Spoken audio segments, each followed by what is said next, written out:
민동기의 저널리즘 M.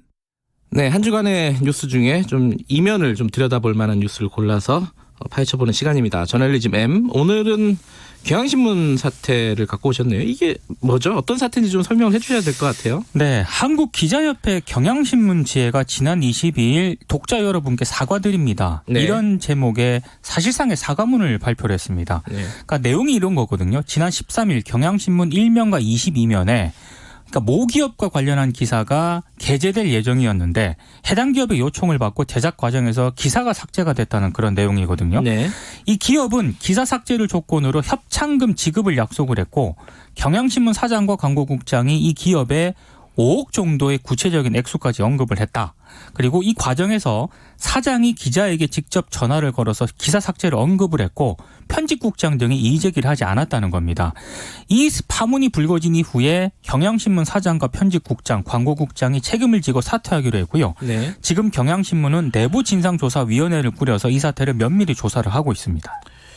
이게 사실은 액수도 큰 액수고요. 5억이라는 엄청 큰 액수입니다. 우리한테 굉장히 익숙한 기업입니다. 그 해당 기업이. 그렇습니다. 그럼에도 불구하고 잘 몰라요, 사람들이. 그런 이유가 있죠. 그러니까 언론 보도가 거의 없었습니다. 네. 예, 그리고 기업 비판 기사가 사실 협찬금을 주는 조건으로 빠졌는데 네. 이거 굉장히 심각한 사안이거든요. 네. 근데 주요 일간지들이라고 하는 곳에서는 이 경향신문과 관련한 이 사태를 지면에서 거의 안 다뤘고요.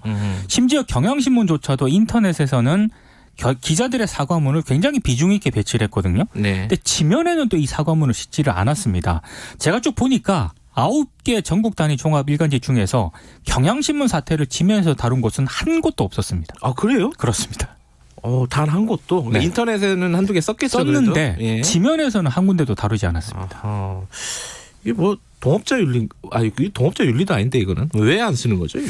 그러니까 뭐 여러 가지 좀 문제가 있긴 한데요. 심지어 언론계에서는 경향신문이니까 이 정도로 기자들이 사과문을 게재를 했다. 그나마 경향신문이니까. 이런 예. 우스갯소리까지 나왔는데 예. 그만큼 이제 광고성 기사가 신문 지면을 가득 채운 지 오래됐다는 거고요. 언론계에서는 이런 일이 더 이상 새로운 뉴스가 아닐 정도로 뭐 만성화됐다. 이런 얘기까지 나오고 있습니다. 뉴스가 아니다. 그렇습니다. 본인들은 그럴 수 있겠네요. 많이 봤으니까. 실제 그런 얘기가 실제로 나왔고요. 여기에 이제 동종업계 봐주기가 또 일정 부분 작용하면서 언론계가 전체적으로 좀 침묵으로 간 게 아닌가 이런 분석이 나오고 있습니다. 또 하나 문제는 제가 아까 해당 기업이라고 했는데 그 기업이 어딘지도 정확하게 안 쓰는 기사들이 많아요.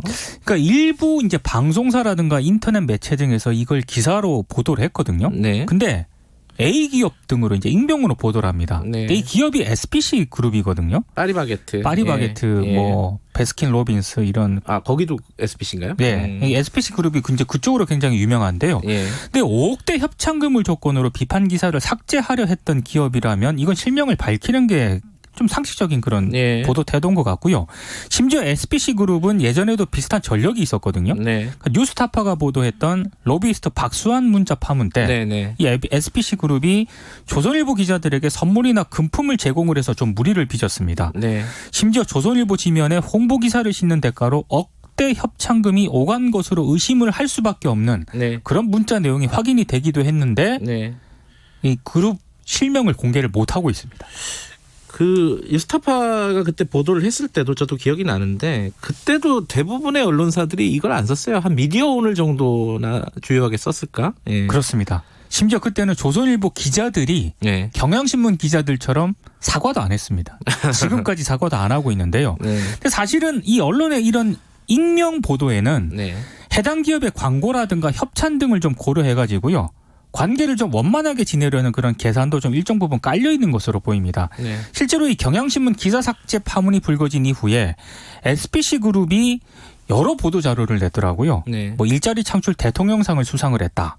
환경 친화 경영에 박차를 가하고 이런 있다. 기사들이 많이 있었어요? 근데 이런 기사들은 언론들이 엄청나게 또 써줬습니다. 그러니까 네. 기사가 묻혀버리는 그런 사태가 발생을 했는데 네. 우리 언론들이 기업에 얼마나 좀 취약한가가 또 상징적으로 드러난 것 같습니다. 이게 이제 많이 보던 방식인데 어떤 기업과 관련된 안 좋은 뉴스나 그런 사건 사고가 있을 때 네. 홍보 기사를 막 뿌리는 거죠. 그렇습니다. 그런 방식으로 이제 그 앞에 안 좋은 기사를 덮는 이런 거죠, 지금. 네.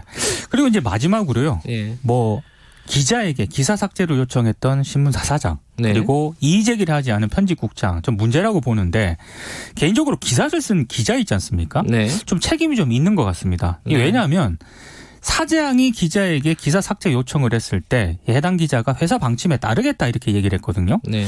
저는 이 기사 삭제에 강하게 반대를 했다면 조금은 다른 풍경이 펼쳐졌을 수도 있다 이런 생각이 좀 들더라고요. 네. 그러니까 어찌됐든 뭐 박수환 문자 파문 때부터 이번 경향신문 기사 삭제에 이르기까지 경향 기자들은 굉장히 욕을 많이 먹는데 네. 정작 비난을 받아야 할 그 주최 측의 하나인 SPC 그룹은 언론으로부터 철저한 보호를 받고 있는 그런 좀 이상한 양상이 좀 벌어지고 있는 것 같습니다. SPC가 홍보를 굉장히 열심히 하는 그룹이에요. 그리고 또 뭐 이렇게 광고 등도 굉장히 광고도 많이 하더라고요. 많죠. 파리바게트 이런 게 워낙 그 소비자하고 밀접한 업종이라서 광고도 많이 하고.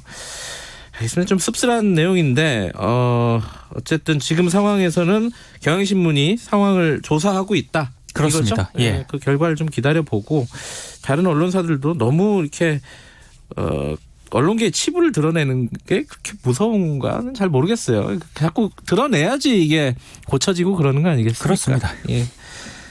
좀 씁쓸한 얘기였습니다. 오늘 마지막이네요. 올해 2019년. 아 그렇군요. 예, 저널리즘 M은 그렇습니다. 예. 브리핑은 월요일 날 뵙고요. 자, 고생하셨습니다. 고맙습니다. 오마이뉴스 민동기 기자였습니다. 김경래 최강시사 듣고 계신 지금 시각은 7시 40분입니다.